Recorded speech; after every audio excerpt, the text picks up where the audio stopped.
Bonjour. Nous allons parler aujourd'hui de la nouvelle loi canadienne sur les organisations à but non lucratif. Je suis Andréane et je travaille à Industrie Canada.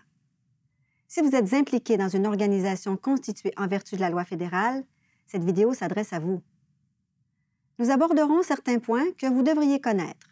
Mais d'abord, j'aimerais attirer votre attention sur votre ressource clé, le Guide pour la transition des corporations à but non lucratif. Vous le trouverez sur notre site Web à www.corporationcanada.ic.gc.ca/faites la transition. Il vous explique les 5 étapes à suivre. Vous y trouverez tout ce que vous devez savoir pour effectuer la transition. J'ai avec moi un invité spécial avec qui j'aborderai certaines des questions les plus fréquentes qui nous viennent d'organisations comme la vôtre. Mon collègue Christian travaille dans le domaine de la constitution en société. Bienvenue, Christian. Merci. Allons-y avec la première question.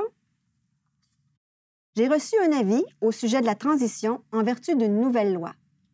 De quoi s'agit-il? La loi fédérale sur les organisations à but non lucratif a changé. Toutes les organisations à but non lucratif de régime fédéral doivent maintenant procéder à la transition en vertu de la nouvelle loi canadienne sur les organisations à but non lucratif. Pour savoir si votre organisation à but non lucratif est constituée en vertu de la loi fédérale, consultez les lettres patentes de votre organisation. Les lettres patentes sont un document qui crée l'organisation. En vertu de la nouvelle loi, ce document sera remplacé par des statuts de prorogation. Il vous faut ces statuts pour faire la transition à la nouvelle loi. Vous pouvez également vérifier si votre organisation est de régime fédéral en consultant la base de données en ligne de Corporation Canada sur le site Web sous la rubrique « Recherche d'une société de régime fédéral ». Voici une autre question fréquente. Quelles sont les étapes que je dois suivre pour procéder à cette transition? Le Guide pour la transition décrit les 5 étapes du processus. Passons ces étapes en revue. Étape 1. Trouvez vos lettres patentes et vos règlements administratifs. Révisez-les et assurez-vous qu'ils reflètent véritablement les activités courantes de votre société. Étape 2. Préparez les statuts de prorogation de votre organisation. Le Guide pour la transition contient des instructions détaillées et des modèles de statuts que vous pouvez suivre. Étape 3. Rédigez vos nouveaux règlements administratifs, mais assurez-vous qu'ils respectent la nouvelle loi sur les organisations à but non lucratif. Si vous ne savez pas par où commencer, le Guide pour la transition contient des exemples de règlements administratifs. Vous pouvez également utiliser notre outil d'élaboration des règlements administratifs sur notre site Web. Il vous aidera à créer vos propres règlements administratifs. Étape 4. Convoquez une assemblée des membres pour faire approuver les statuts de prorogation et les nouveaux règlements administratifs. Les membres doivent également approuver votre demande de transition à la nouvelle loi. Étape 5, c'est votre dernière étape. Déposez vos documents auprès de Corporation Canada.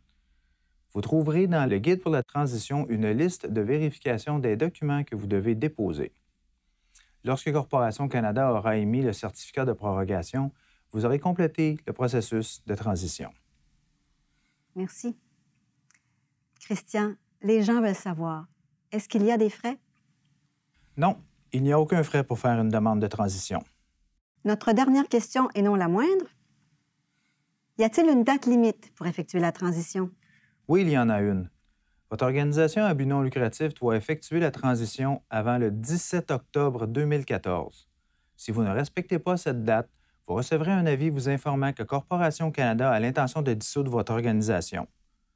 C'est pour cette raison qu'il est extrêmement important que vous commenciez le processus dès maintenant pour avoir terminé la transition avant octobre 2014. Sinon, Corporation Canada est autorisée à commencer le processus de dissolution. Merci beaucoup, Christian, de nous avoir parlé de cette nouvelle loi. De rien. N'oubliez pas que le Guide pour la transition est un excellent outil pour aider votre organisation tout au long du processus. Utilisez-le. Lorsque vous serez prêt à commencer le processus, regardez la deuxième vidéo de la série qui s'intitule « Comment remplir le formulaire 4031, statut de prorogation ». Cette vidéo vous explique comment rédiger vos nouveaux statuts de prorogation. Pour plus d'informations sur la façon d'effectuer la transition, consultez notre site Web à www.corporationcanada.ic.gc.ca www.ic.gc.ca. Si vous avez des questions, vous pouvez communiquer avec nous en composant le 1-866-333-5556. Merci.